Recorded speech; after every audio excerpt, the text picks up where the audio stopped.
It's December 27th here in Oklahoma, and we have some pretty good weather. We're pretty eager to get started on growing our vegetables, but we need to wait a few months for that. So in the meantime, we prepared our garden. So here are some tips if you're a beginning gardener like us. First thing we did was we decided where to put our garden. Now for us, we needed a spot that was in the sun. We live with a bunch of trees in our backyard, so we had to move a little bit away from our house to make sure we got that full sun that we needed. We also put it up on a hill so that we could get some good drainage in case it rains. And the next step after we selected a good garden spot was to decide whether we were gonna do raised beds or an in-ground garden. So these are the raised garden beds that we built. They are about 18 inches high, so they're pretty deep.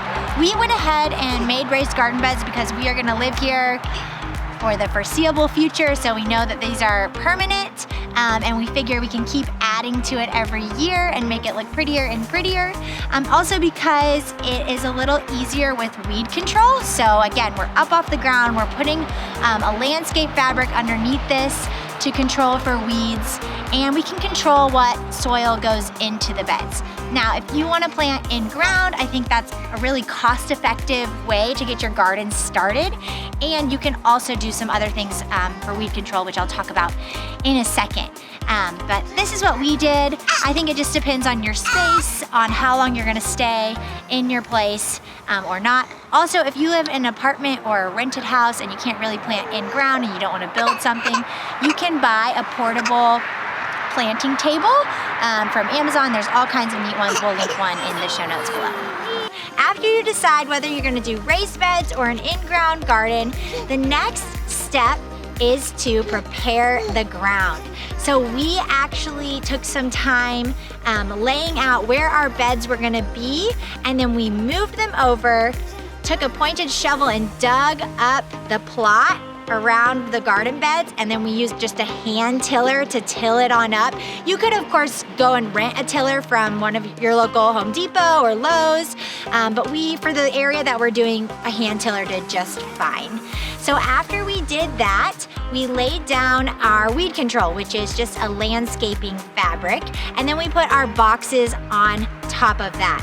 Now, if you're planting in the ground, you might wait for this step until planting time. You might actually want to lay that fabric straight onto the ground and burn holes where you're gonna plant those seeds. And this kind of keeps the weeds at bay. So, after you've got that taken care of, it's time to think about dirt, the soil.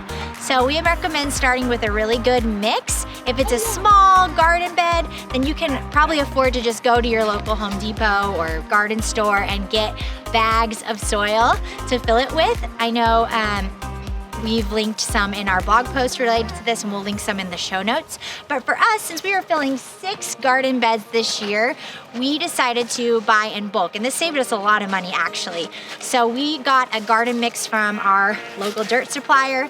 I think you can call your local garden store too and see where they get their bulk orders if you're not sure. And this was awesome.